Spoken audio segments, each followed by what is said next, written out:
देशभक्तों के इस महान प्रदेश के प्रतिनिधि के तौर पर इस कार्यक्रम में आज आप सबके बीच आकर मुझे अपार गर्व हो रहा है। साथियों, कभी हमारे महान पूर्वजों ने अपने कठिन संघर्ष के बलबूते पराधीनता के घोर अंधेरे में देश की स्वाधीनता के सूर्य को खोजा और पाया था। इतने वर्षों बाद वह महान ज्योति कुछ मध्यम पड़ गई है। चारों ओर अन्याय का अंधकार बढ़ा है। हम सभी का संकल्प होना चाहिए कि हम इसके खिलाफ लड़ेंगे, न्याय की रोशनी हो जाएंगे। भाइयों और बहनों, हमारा देश पिछले 10 साल से एक ऐसी सरकार के हवाले हैं जिसने बेरोजगारी, महंगाई, आर्थिक संकट, असमानता और अत्याचार को बढ़ावा देने में कोई कसर नहीं छोड़ी है। इस मोदी सरकार ने जो किया है वह हमारे आपके सामने है।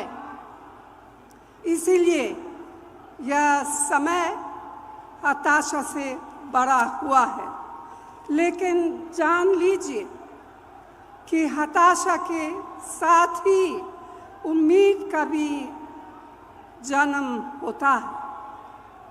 मुझे पूरा यकीन है कि कांग्रेस के हमारे साथी न्याय के दीपक को अपने सीने की आग से जलाएंगे और हजार आंधियों में उसे संभालकर आगे बढ़ेंगे, क्योंकि यह देश सिर्फ चंद लोगों की जागीर नहीं है।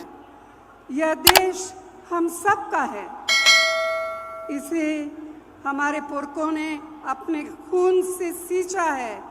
इसकी हवाओं में हमारी माँ बहनों के पसीना का नमक है। यह देश हमारे बच्चों का आंगन है। इस देश के मासूम बच्चों से उनके हिस्से का न्याय छीना नहीं जा सकता। भाई और बहनों, देश के ऊपर हो जाने की बात सपने में भी नहीं सोची जा सकती। क्या कोई देश से बड़ा कोई हो सकता है?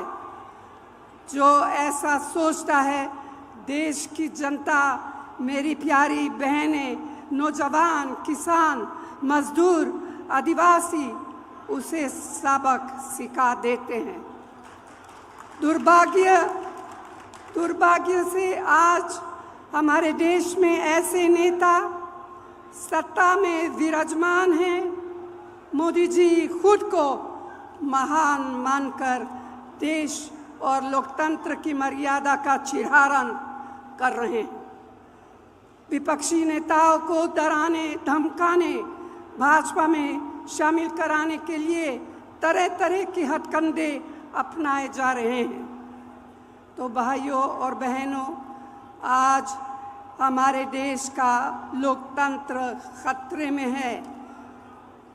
मेहनत से खड़ी की गई लोकतांत्रिक संस्थाओं को राजनीतिक सत्ता का हथियार से बर्बाद किया जा रहा है। यही नहीं, हमारे संविधान को बदलने का षड्यंत्र रचा रहा है।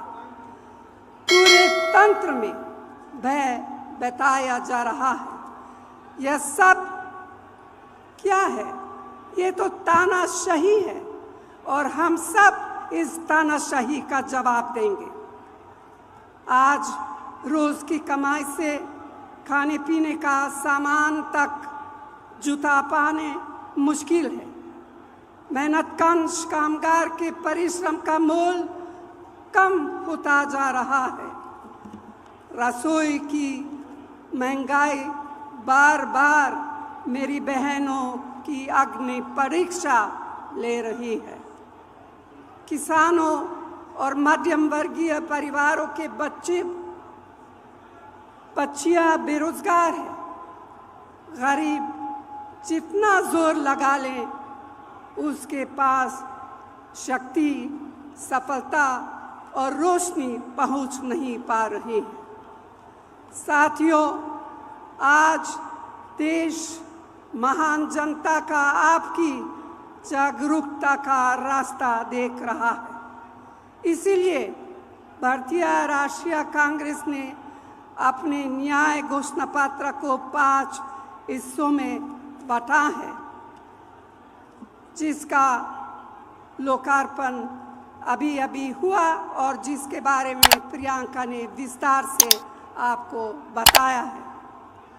तो भाइयों और बहनों, मुझे पूरा विश्वास है कि कांग्रेस के बहादुर और मेहनती साथी अपने फर्ज निभाते हुए इसके एक एक संकल्प को, एक एक गारंटी को देश के कोने कोने तक पहुंचाने में कोई कोर कसर नहीं छोड़ेंगे।